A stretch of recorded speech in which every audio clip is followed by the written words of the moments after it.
This here's from a Reddit called Depth Illusion, and these Amber fans are still going, and that's why I'm still going to go on with it because they've got some silly ideas here. This from about 2 days ago, around August 20th or something like that.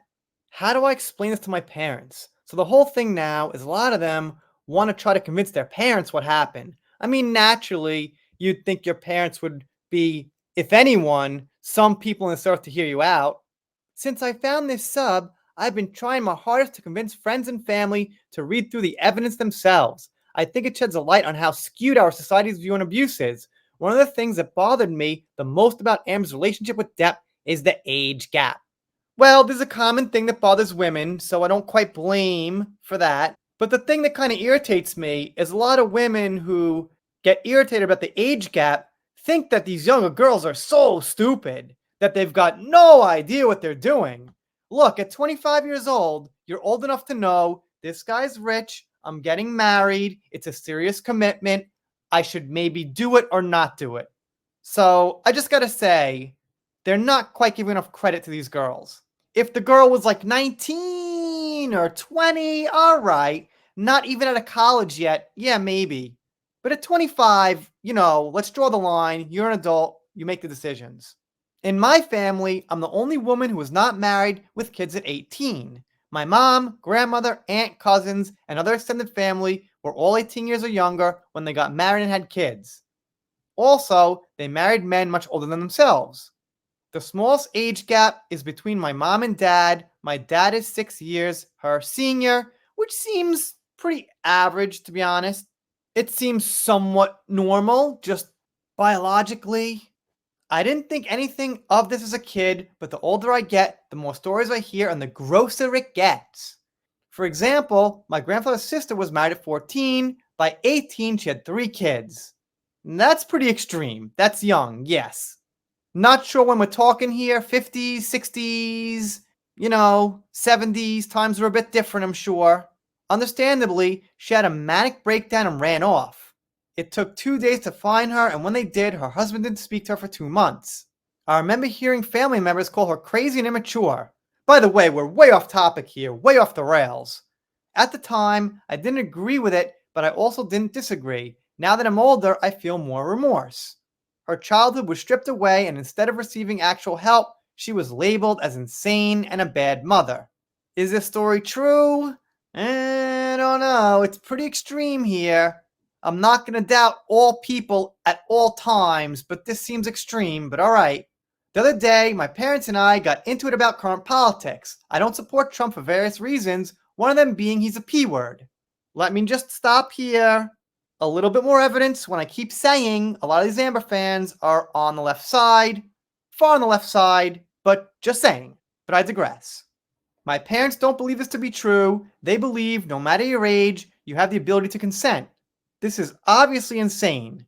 It is so much more complex than that. It saddens me, my mom of all people, who was technically R-worded and groomed herself, has convinced herself this type of abuse should be okay. So, wow, man, I am kind of flabbergasted here, and I don't use that word so much. This person is saying her mom was groomed and R-worded and things like that, and she wants to convince her mom that Amber's not the abuser or something? Is that where this is going? This seems like a huge psychology session. This person needs a therapist, man. All this being said, how do I explain to my parents why an age gap can play such a significant role in abuse? What resources are there? How do I cope that my family has normalized this sort of behavior? My head's spinning, man. All right. So, this is the type of person who supports Amber. Once again, they might be young themselves, but they did say they weren't married at 18, so they must be at least above 18. And of course, it gets responses. People believe them. They want to help. Thank you. It's really difficult. At the end of the day, I'm calling all the men in my family abusers. All of them. Must be. That said, I can see why my dad definitely doesn't want to hear any more about it, but I think it's important we acknowledge how wacky customs were back then. Yeah, kind of what I said. I'm not condoning it. I'm not saying it's right. I would say it's wrong, of course, under 18, without a doubt. But times were different.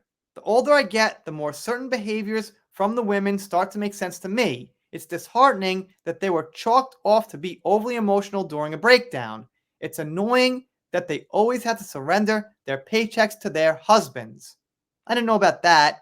It's more like the opposite these days in a lot of places. I surrender mine. I mean, I support the kids, support my house. I can't use my paycheck no matter what, so it doesn't really matter. And I think that's pretty much how it goes with a lot of guys or gals. Seems like it goes even these days.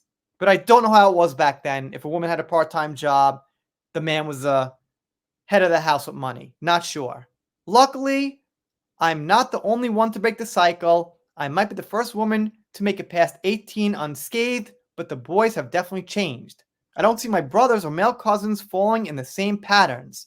This is obviously anecdotal, but I feel like their relationships are much healthier in part because they are with people of equal standing, age, or otherwise.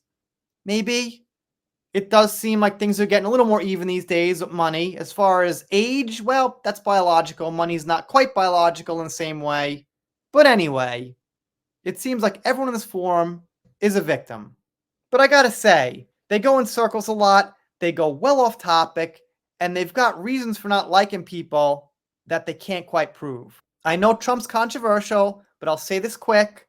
The things that he was accused of also do not have evidence.